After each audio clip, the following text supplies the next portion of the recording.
वंदे मातरम। भारत माता की जय। मैंने पिछले एपिसोड में कहा था कि मैं ब्राह्मण पर अपना विचार रखना चाहूँगी, क्योंकि आज पता नहीं किन कारणों से, परंतु ब्राह्मणों के खिलाफ कुछ षड्यंत्र चल रहा है, ऐसा तो लगता है। क्योंकि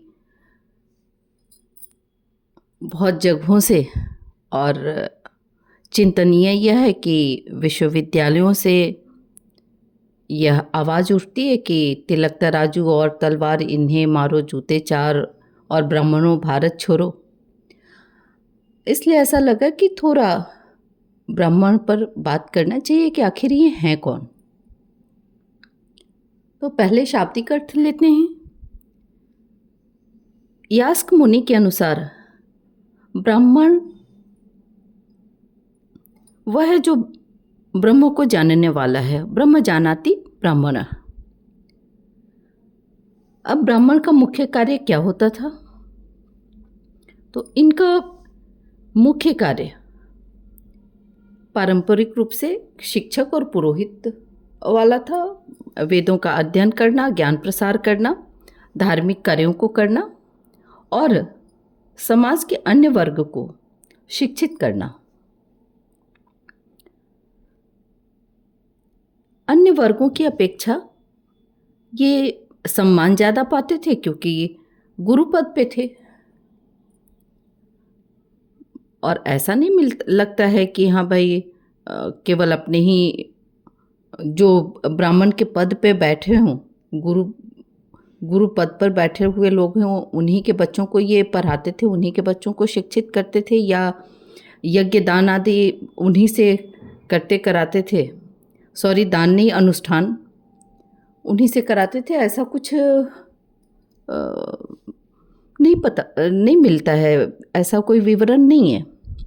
समाज के प्रत्येक वर्ग का कार्य वर्ण व्यवस्था हमारे यहाँ था, उसमें बटा हुआ था। और वर्ण व्यवस्था के अनुसार जो ब्राह्मण कहलाता था उसका कार्य समाज के अन्य वर्गों को शिक्षित करना, उसे सत मार्ग पर लाना, क्या करना उचित है, क्या करना अनुचित है, इस तरह के चीज़ों को बतलाना था। और कहीं ऐसा भी पढ़ने नहीं मिला है कि ब्राह्मण कहीं का राजा था, बहुत धनवान था, इसलिए सब पर बहुत अत्याचार करता था। उन्हें तो अपने जीवन यापन के लिए दान पर निर्भर रहना होता था, भिक्षाटन उनका कार्य था। तो एक भिक्षा लेने वाला किसी पर कैसे अत्याचार करेगा, विचारणीय है। हाँ, फिर कहेंगे कि भाई कमाते नहीं थे तुम और भिक्षा लेकर के, तो उनका कार्य ही यही था कि समाज के हर वर्ग को शिक्षित करना, बदले में अन्य लोग उन्हें दान में कुछ धन देते थे।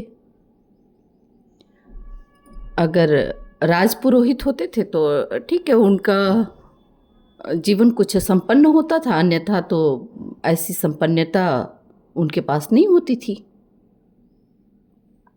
हाँ, अब कहेंगे कि वो छुआछूत मानते थे और पवित्रता से रहते थे, सबका भोजन नहीं करते थे। तो वो इसलिए क्योंकि उन्हें अनुष्ठान करना होता था।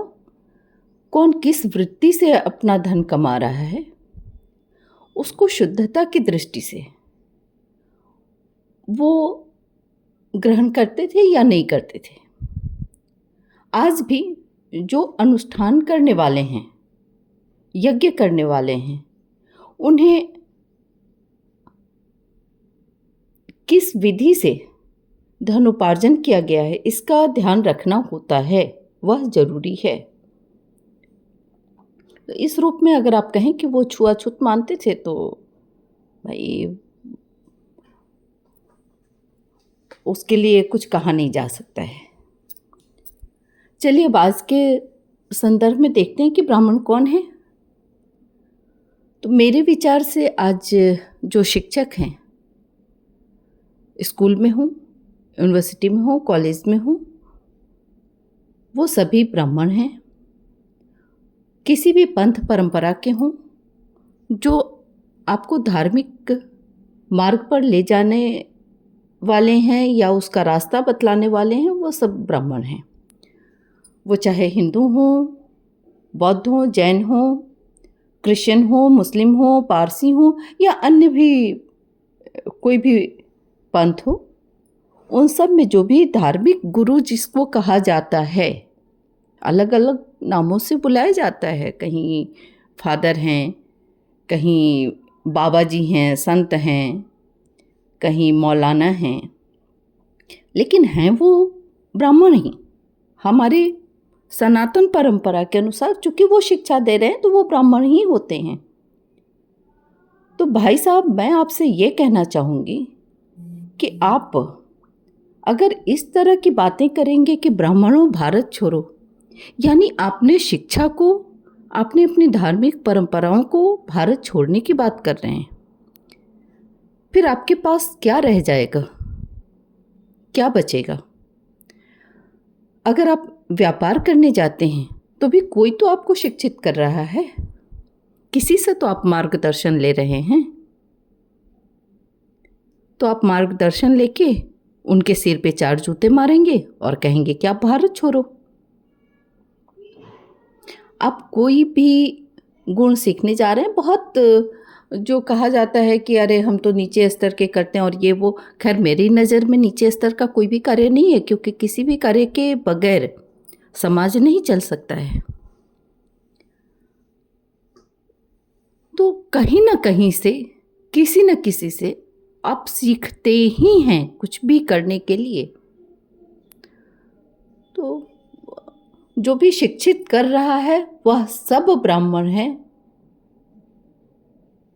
तो कृपया करके अपने दिमाग से इस चीज़ को निकाल दीजिए कि जो ब्राह्मण है वो अत्याचारी था।